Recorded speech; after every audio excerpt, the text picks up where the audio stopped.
말씀은 이제 요한복음 거의 끝 마무리가 되어 가는데요. 20장은 우리가 다들 잘 아시겠지만 그 부활에 대한 이야기가 들어 있습니다.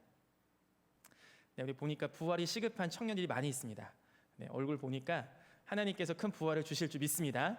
네, 우리 돌무덤만 있으면 우리가 마치 시체인 것처럼 우리 정말 부활이 필요한 주의 청년들이 있을 텐데 하나님의 큰 부활이 함께 있길 소망해요. 우리 좀 좌우에 계신 청년들 함께 보시면서 격려하면 좋겠습니다. 부활합시다. 네, 우리 다시 죽겠어요. 다시 한번 부활합시다. 부활합시다. 하나님께서 이 요한복음 20장 말씀을 이렇게 보면 제가 아마 요한복음 서두에 설명드렸을 때 요한복음은 마태, 마가, 누가 이 공간 복음과는 조금 다른 이야기들이 많이 쓰여져 있다. 그런데 공간 복음과 똑같은 이야기가 쓰여져 있는 건 진짜 중요한 것들만 썼던 거거든요. 그 중에 또 하나가 부활 사건이에요. 이 부활 사건을 요한 사도가 이 요한복음에 같이 쓸 때 한번 같이 볼까요? 20장 같이면 1절. 네, 함께 우리 같이 제가 볼게요. 보세요. 안식 후 첫날. 자, 안식일은 그 당시 유대인들에게는 토요일이었어요. 토요일. 그러니까 이 안식 후 첫날은 주일이에요. 주일. 그러니까 예수님께서 십자가에서 돌아가신 때가 금요일이거든요. 안식일 전날. 안식일 전날 돌아가셨고 안식일 토요일이었고 그다음 안식 후 첫날 주일. 그래서 우리가 주일의 개념이 뭐였냐면은 부활하신 날을 기념하는 겁니다. 그래서 왜 주일날 예배해요? 가끔씩 그 안식일을 섬긴 안식일을 아직도 지키는 그 쪽에서 시비 걸 때가 있거든요. 야, 봐봐, 구약에서 안식일 지켰는데 니네는 왜 그거 어겨? 하나님이 안식일 지키라고 한 건 토요일이야 이 바보들아 막 하면서 그 저희 우리 순진한 청년들 꼬실 때가 있거든요. 특히 이 새내기들 처음 가면 그 이단들 중에 안식일 열심히 지키는 데 있어요. 아직도. 이제 그런 데서 이렇게 시비를 걸어요. 그러면서 순진한 청년들 맞네? 10계명 4계명 안식일을 지키는 건데 나 그동안 속고 있었어. 안식일 토요일이라며요? 막 이렇게 물어볼 때가 있어요. 근데 그건 초대교회 때 이미 정리를 하셨어요. 초대교회는 안식일도 예배를 드리고 주일도 예배를 드렸어요. 이틀을 다 지켰어요. 왜냐하면 구약의 유대인들이었으니까 아직도. 근데 이제 이틀을 다 지키니까 살 수가 없는 거예요. 살 수가. 그리고 그 당시 예배는 엄청 빡셌잖아요. 저희 같이 막 주일날 잠깐 1시간 반 정도 모이는 그 수준이 아니었거든요. 기본이 밥부터 먹어야 되고 성찬식도 계속 해야 되고 아무튼 엄청 길었어. 하루를 다 해야 돼 예배를. 근데 이제 안식일도 지키고 주일 둘 다 지키기가 쉽지 않았던 거죠. 그러니까 초대교회 리더들이 그때 정하기를 우리가 부활하신 예수 그리스도를 더욱더 기념하는 것에 초점을 맞추자. 그리고 안식일에 그러한 정신을 주일을 지키는 것으로 정리를 하자. 이렇게 정리가 됐어요. 그래서 우리 교회 전통에서는 안식일이 토요일이지만 안식일을 지키는 마음으로 주일을 지키는 거예요. 아시겠죠? 그래서 누가 이렇게 시비 걸면 그게 답변을 하세요. 그러니까 안식 후 첫날 예수께서 부활하셨어요. 그러니까 우리가 주일을 지킨다는 건 뭐냐? 부활하신 예수님을 지킨다는 겁니다. 그러니까 우리 얼굴과 우리의 모든 표정과 몸짓에서는 부활하신 예수님을 기념하고 부활하신 예수님을 기뻐하고 부활의 기쁨과 승리가 우리 예배 가운데 가득한 줄 믿습니다. 아멘. 네. 근데 우리 보니까 이렇게 다들 어제 다 인왕산에 변명 안 갔는데 다 산 갔다 온 것 같아. 너무 열심히 놀지 마세요. 토요일날 너무 열심히 놀지 마. 주의를 위해서 좀 어느 정도 토요일날 체력을 세이브하실 줄도 알아야 돼. 근데 이 부활의 이야기를 좀 더 해볼게요. 근데 성경은 희한하게 이 부활의 이야기를 엄청 강조해요. 그러니까 공간복음 마테마가 누가 예수님 부활하신 거 그냥 한번 끝나면 된 거 아니야? 그냥 부활하셨다 믿으면 되는 거 아니야? 근데 성경은 유독 이 부활의 이야기를 마태복음, 마가복음, 누가복음, 요한복음 다 썼어. 그리고 웬만하면 한 장. 그리고 엄청 자세하게 써요. 읽어보시면 아시겠지만 그냥 부활하셨다 이거 믿으면 된다 여기서 끝나지 않아. 부활하셨다가 엄청 중요하다는 거죠. 지금 예수님께서 십자가 지시고 부활하셨어. 우리가 십자가를 지신 예수님을 보면 많이 울기도 하고 막 거기서 끝나지 않아. 나 구원받았다. 나의 죄를 위해서 죽으신 예수님 감사합니다. 여기서 끝나는 경우 많거든요. 근데 이거는 사실은 반쪽짜리 능력이에요. 예수님이 나를 위해 죽으셨다. 그 이야기는 복음의 반쪽이에요. 예수님이 나를 위해 죽으셨고 다시 사신 겁니다. 아멘. 죽으셨으면 그냥 판결받고 끝나신 거야. 근데 다시 사셨기 때문에 죽음의 권세를 이기신 거예요. 그러니까 우리 크리스찬들이 죽음을 무서워하지 않는다는 표현이 왜냐? 예수님께서 부활하셨어. 그 얘기가 뭐야? 죽음을 이기셨다는 겁니다. 그러니까 예수를 믿는 우리도 예수님처럼 죽음을 이길 수 있다. 여기까지 가는 게 크리스찬의 능력인 줄 믿어요. 아멘. 그러니까 부활은 되게 중요한 거구나라고 여러분이 마음속으로 받아들이시기를 소망합니다. 이 부활의 이야기는 마테마가 누가 요한복음에서 끝나지 않고 고린도전서 15장에 가면 바울 사도, 이 바울 사도는 사실 예수의 12제자 안에 들어가지도 않아요. 근데 마치 자기가 부활을 본 것처럼 고린도전서 15장에 엄청나게 부활에 대해서 왜 부활이 사실인지를 굉장히 강하게 이야기합니다. 그 부활의 사건은 초대교회 크리스찬들보다 더 이 신경 썼던 인물들이 있어요. 그게 누구냐? 바로 이 당국자들, 바리새인들, 사두개인들, 제사장들, 예수님을 십자가에 못 박고 죽게 했던 그 장본인들이 사실은 가장 부활에 대해서 신경 썼어요. 왜냐? 예수님께서 살아있을 때는 죽이며 끝나는 줄 알았거든. 예수님한테 다 백성들이 몰려들잖아. 자기들 기득권, 여론조사 다 완전히 지금 예수님한테 밀렸거든. 예수님을 죽이며 끝나는 줄 알았어. 근데 웬건 예수님이 죽으니까 없어진 게 아니라 예수님 같은 12명이 갑자기 나와서 여기저기 다니면서 얘네가 장난 아니게 도시를 뒤집는 거예요. 그래서 이 부활 사건을 어떻게든 무마하려고 걔네가 했던 거짓말이 뭐냐면 제자들이 예수님의 시체를 갖고 도망갔다 이 얘기입니다. 아니 살아있는 권력들이 지금 죽은 30살 된 그 죽은 청년 한 명이 죽은 것 같고 완전히 지금 뒤집어진 거예요. 그만큼 부활 사건은 그 당시 팔레스타인 지방에서 그 당시 예루살렘 지역에서 너무나 강력한 사건이었습니다. 그런데 2000년이 지난 우리 현대 교회에서는 부활은 그냥 1년에 한 번 내가 부활절에 성찬을 하거나 세례 받았던 아련한 기억과 추억 혹은 달걀을 받았더라 이런 이벤트에서 끝난다면 우리 예수님 아니 12사도 초대교회 때 이 부활을 강력하게 전달하려고 했던 스데반 집사님 이런 사도행전 나중에 설교문이 스데반 설교, 바울 설교, 베드로 설교 나오거든요. 이 세 설교의 공통점이 뭐냐면 부활하신 예수님으로 끝나요. 그러니까 이 굉장히 강력한 메시지였어요. 부활 사건은. 그런데 어느 순간 이 부활 사건이 이벤트가 되고 그냥 예수님이 사셨다더라 여기서 끝나서 그냥 부활하셨나 보다 하고 끝난다면 이게 어디에 연결되냐면 여러분의 신앙생활의 능력과 힘과 이것이 반쪽짜리일 수밖에 없습니다. 제가 이제 요새 택배를 하잖아요. 택배를 하다가 예전에는 그런 말도 있잖아요. 눈물 젖은 빵을 먹어보지 않은 사람과 인생을 논하지 말라. 근데 제가 택배를 해보니까 비에 젖은 택배 박스를 전달해보지 않은 사람과 인생 논하기 너무 힘듭니다. 이게 기록적인 폭우가 왔었던 적이 있죠. 여러분 기억에 그날 저는 택배를 했는데 이제 택배 박스가 비에 젖어. 이게 아무리 보호하려고 해도 뭐 우산 쓰고 택배하는 사람 본 적이 없으시죠? 그냥 비 맞으면서 하는 거야. 그냥 비 맞고 다 젖고 그냥 하는 거야. 근데 문제는 박스가 젖는 건 안 되잖아. 그러니까 내 몸으로 다 가려야 돼. 그런데 가장 큰 고비를 만났죠. 그게 언제냐? 분명히 여기 원룸촌이야. 엘리베이터가 없는 데야. 근데 호스를 보니까 500 몇 호야. 와 주여. 그런데 물건은 뭐야? 고양이 모래야. 제 세상에 고양이 모래가 대체 고양이 모래가 뭔지를 몰랐어요. 근데 들어보니까 쌀보다 무거워. 엄청 무거워 그거. 고양이 모래를 매는 게 거의 이고 낑낑대면서 5층까지 갔어. 딱 날랐어. 대체 이 고양이 모래가 뭐야? 하면서 검색을 해봤죠. 뭔지. 알고 보니까 고양이 화장실이더만요. 보니까 그 배서 내가 이 고양이 똥 치려고 내가 지금 이걸 이런 마음이 들 때 내려오는데 내 눈에서 흘리는 게 지금 비인지 눈인지 땀인지 모르겠어. 내가 지금 뭐 하면 사는 거지? 자 보세요. 우리는 부활의 메시지를 가진 사람들이거든요. 근데 제 인생이 그리고 여러분의 인생이 인스타에는 멋진 모습만 올리시겠지만 솔직히 인스타에 올라오는 모습보다 인스타에 못 올릴 만한 인생이 여러분의 인생 아닙니까? 솔직히 얘기해서 여러분의 인생 딱 보면 인스타에 올릴 만큼 화려하고 너무 좋고 재밌고 한 거의 연속들입니까? 매일매일 그런 이벤트가 있으세요? 솔직히 아니잖아요.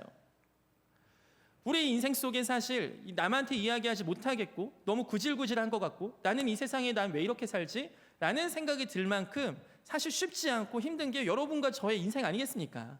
우리 살 만큼 산 거 아니에요? 우리 예수님보다 제가 보니까 예수님보다 더 오래 살았더라고요. 33살을 넘기고 한 4, 5년 더 살았어요. 예수님보다. 그러니까 여러분도 거의 예수님 나이 비슷하게 살았으면 이미 살 만큼 산 겁니다. 그런데 그렇게 살다가 내가 지금 고양이 똥을 치우려고 그 모래를 나르고 있구나. 이러한 인생이 과연 내 인생 왜 이럴까? 이런 생각이 들지 않겠습니까? 이 비가 오는 날. 근데 그때 마음 가운데 이러한 말씀이 고린도전서 우리 4장 잠깐 볼까요? 고린도후서 4장 잠깐 볼게요. 고린도후서 4장 7절. 고린도후서 4장 7절.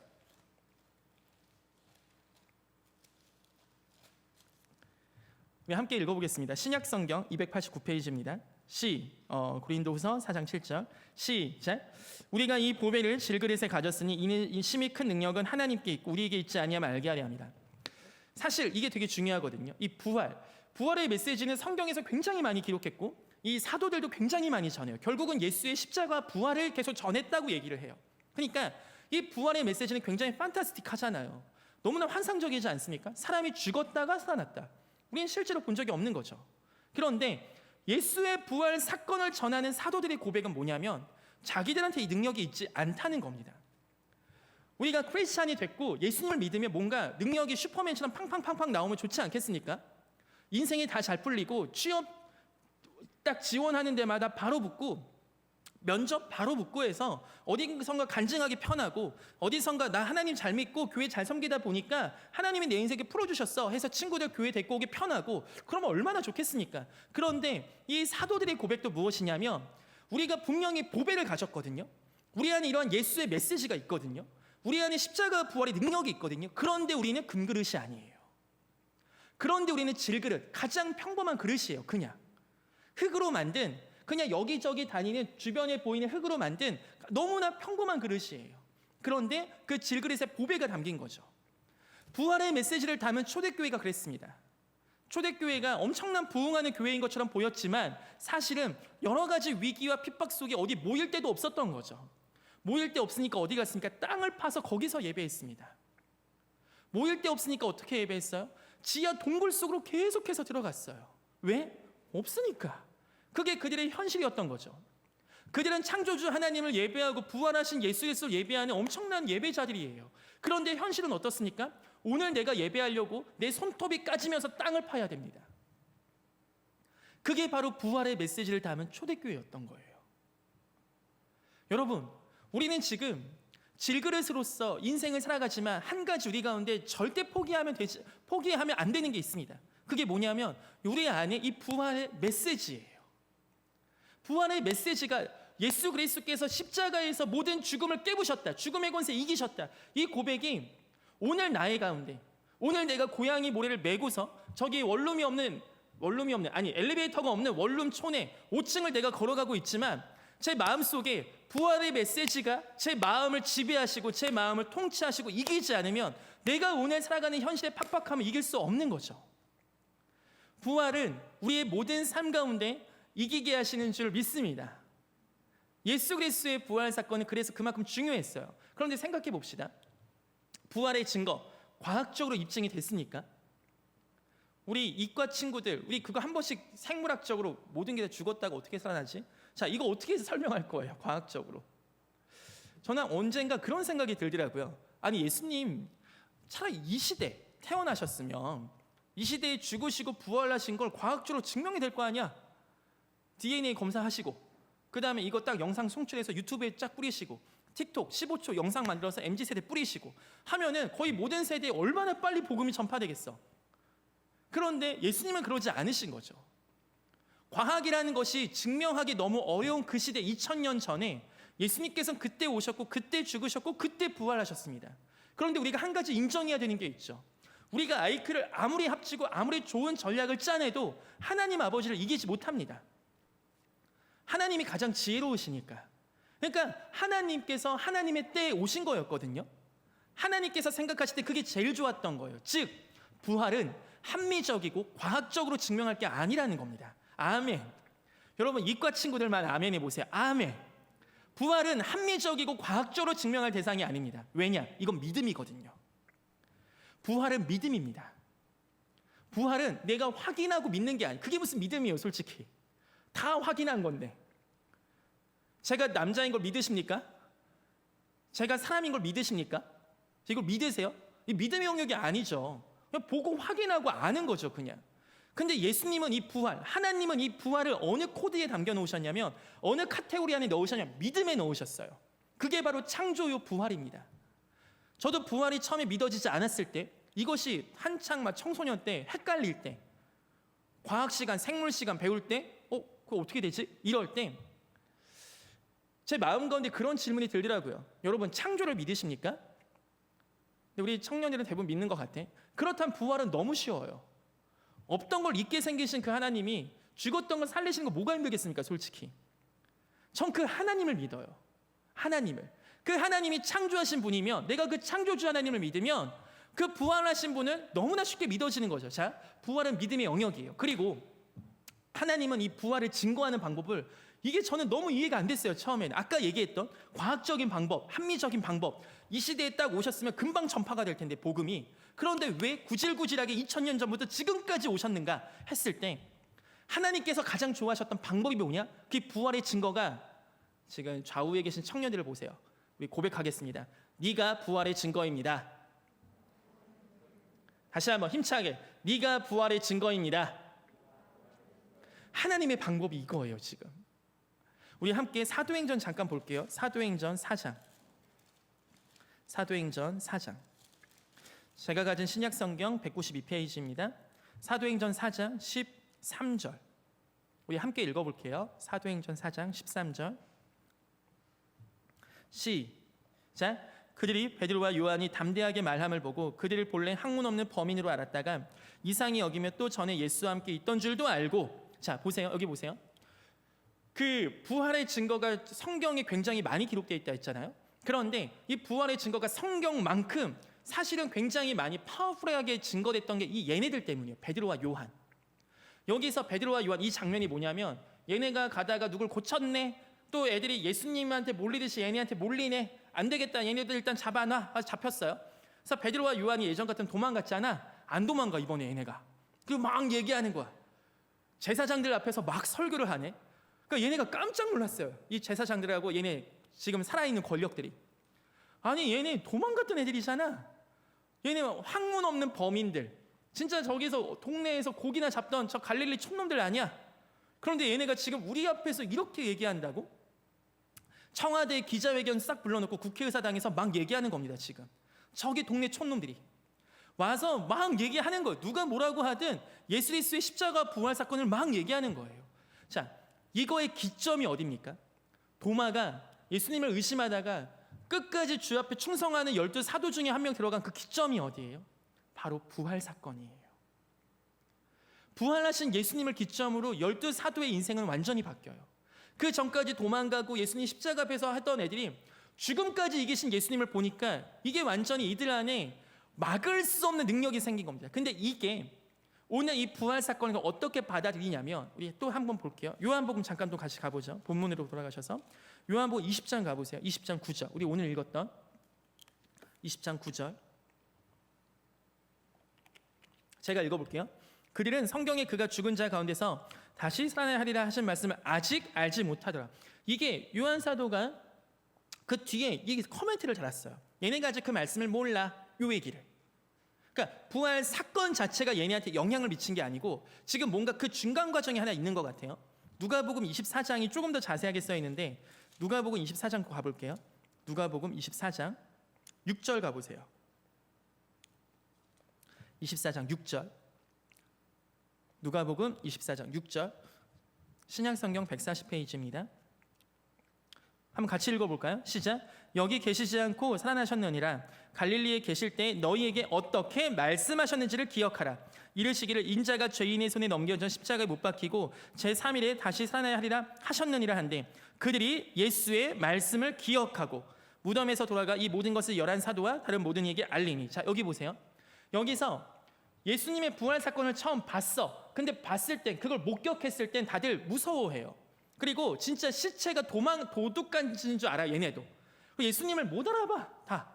그런데 이때 천사 혹은 와서 메신저들이 뭐라고 얘기합니까? 말씀을 기억해라 이거예요. 왜냐? 예수님은 마태복음 16장 보시면 자신의 십자가 부활 사건을 제자들에게 얘기하셨거든요. 나는 죽을 거야. 그리고 3일 만에 살아날 거야. 이 얘기를 분명히 하셨습니다. 부활 사건의 세마포, 흰옷이 그냥 가만히 있네. 예수님은 어디 가셨지? 이걸 사건만 보면은 몰라요. 사건만 보면 얘네가 모릅니다. 그런데 이 복음서의 기자들이 뭘 계속 기록해 놓습니까? 얘네가 예수께서 하셨던 말씀을 기억하더라예요. 사랑하는 주의 한가람 교회 청년 여러분, 보세요. 우리가 부활 사건을 사건으로만 보면 우리의 삶에 큰 영향을 못 미칠 수 있습니다. 그냥 그 사건으로만 알고 있으면. 예수님이 죽으셨다가 살아나셨나 보다. 근데 12제자를 바꾼 사건 첫 번째 뭐냐? 부활하신 예수님의 사역이 이분이 말씀하신 대로 됐네. 이분의 말씀대로 살아나셨네. 이분의 말씀을 기억하고 말씀이 진짜 맞구나. 이 말씀이 나의 사망보다 이기는구나.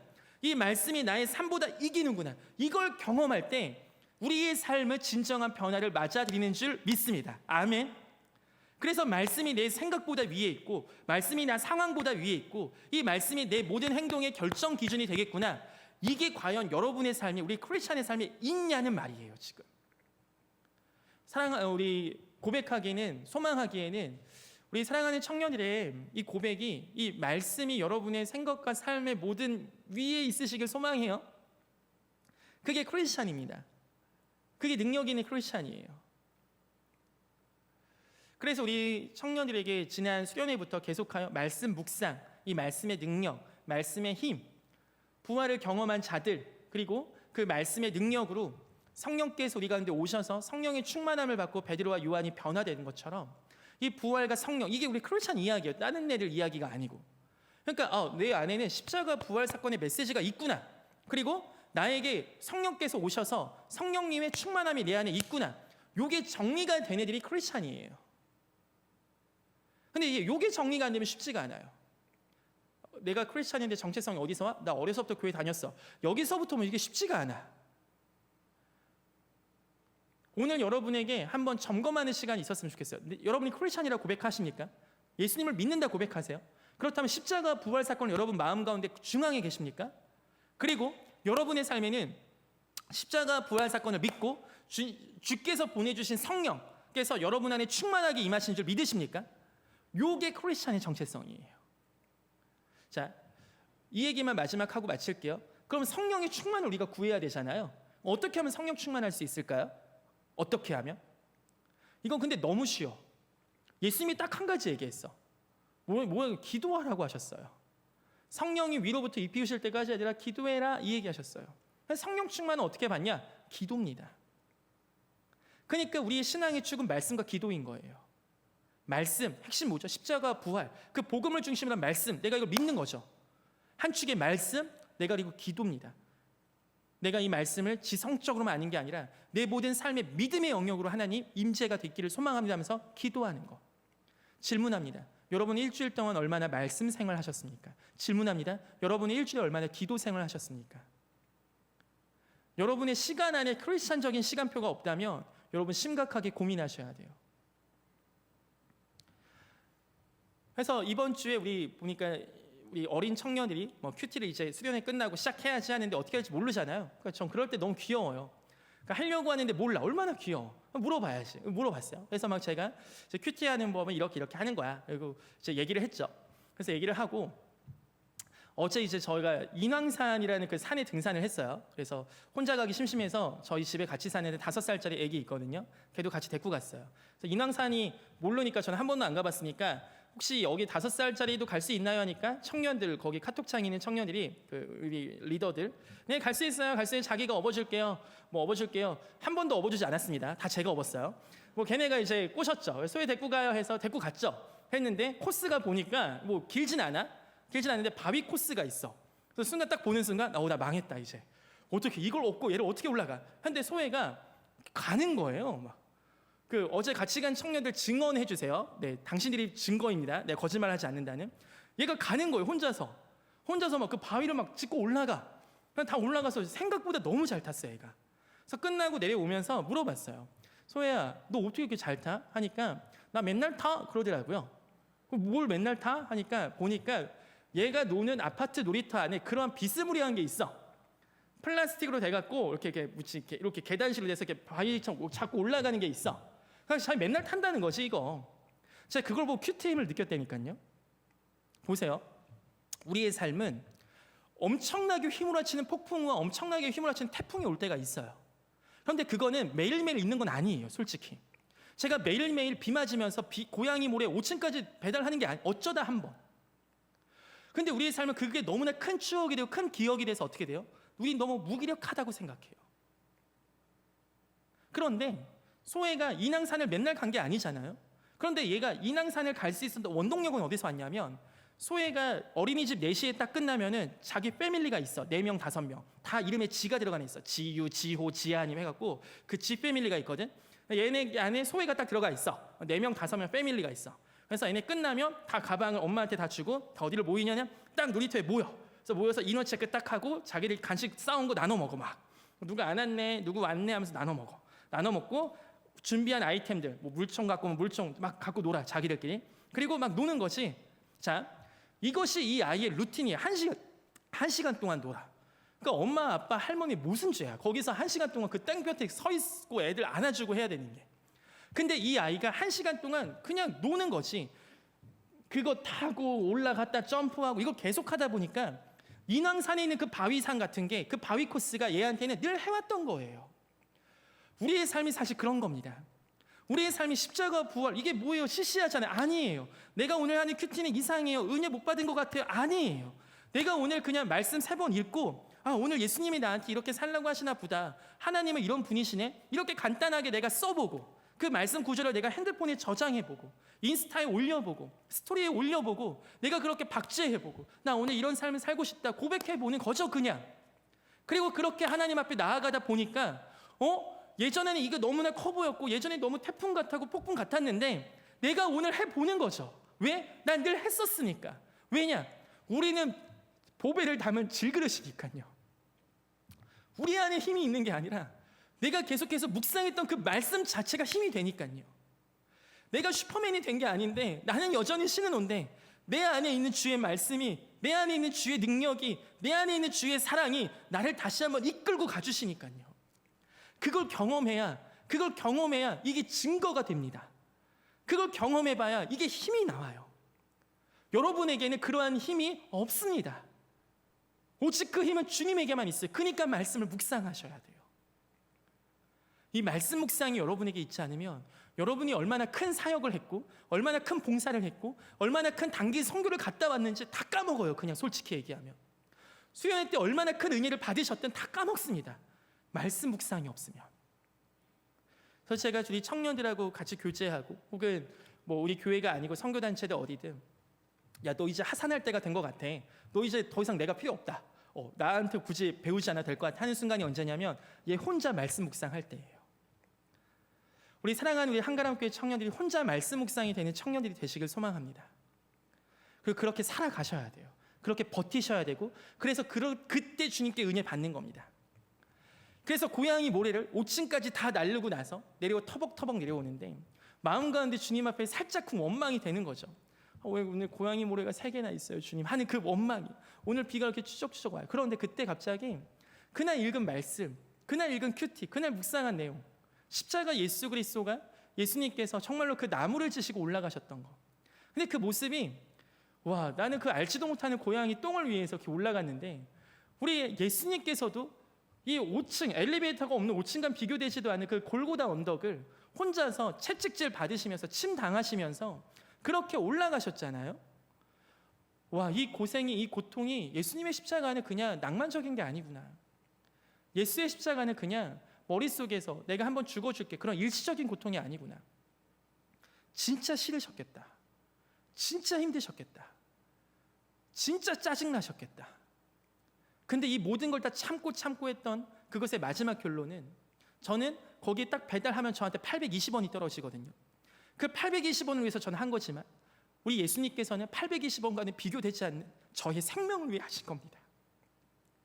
저의 생명을 위해서. 그때 다시 제 눈에 비인지 눈인지 땀인지 모르는 게 흐르는 거죠. 하나님 내가 예수님의 고통이 무엇인지 예수님의 마음이 무엇인지 예수님의 사랑이 무엇인지 조금 알게 해달라고 기도했는데 오늘 그거 조금 안 것 같습니다. 정말 하기 싫은 거, 정말 짜증나는 거, 정말 현실적인 거. 예수님도 그 고통을 진짜 느끼셨어요. 육체의 고통을. 그 피나는 거, 다 싫은 거, 그만두고 싶은 거. 아버지 원하시면 이 잔 내게서 옮겨달라고 기도할 수밖에 없던 그거. 근데 예수님에게는 너무나 분명한 목적이 있었던 거죠. 그게 저의 생명입니다. 제 생명 때문에 예수님 그 참으신 거예요. 저는 그래서 그분의 영원한 기쁨입니다. 제가 대단해서가 아니라 여러분이 대단해서가 아니라 그게 그분의 마음이에요. 그리고 그분은 아셨어요. 부활하실 걸, 이기실 걸 아셨던 겁니다. 우리는 그 십자가 부활 위에 우리의 믿음이 쌓인 거고, 우리는 그 십자가 부활 위에 지금 예배하러 모인 겁니다. 우리의 예배가 어떻게 감동이 없을 수 있겠습니까? 우리의 찬양이 어떻게 무미검조하게 나갈 수 있겠습니까? 우리의 말씀 묵상이 어떻게 뜨뜻미지근하게만 나갈 수 있겠습니까? 우리의 신앙은 이 위에 있는 건데요. 여러분, 그 부활 경험자들 되시길 소망합니다. 주님은 다시 사셨습니다. 모든 죽음의 권세 이기셨어요. 우리가 겪고 있는 모든 삶의 문제를, 고통, 결국 끝은 죽음이잖아요. 근데 그 모든 걸 다 이기고 시작하셨고, 우리도 이길 수 있다고 말씀하십니다. 우리가 잘나서가 아니라 우리가 보배를 담았기 때문에, 십자가 부활 메시지가 우리 안에 있기 때문에, 그러한 주님의 청년들로, 그러한 주님의 능력자들로, 그러한 주님의 권능을 받은 주의 증인들로 살아가시기를 소망합니다.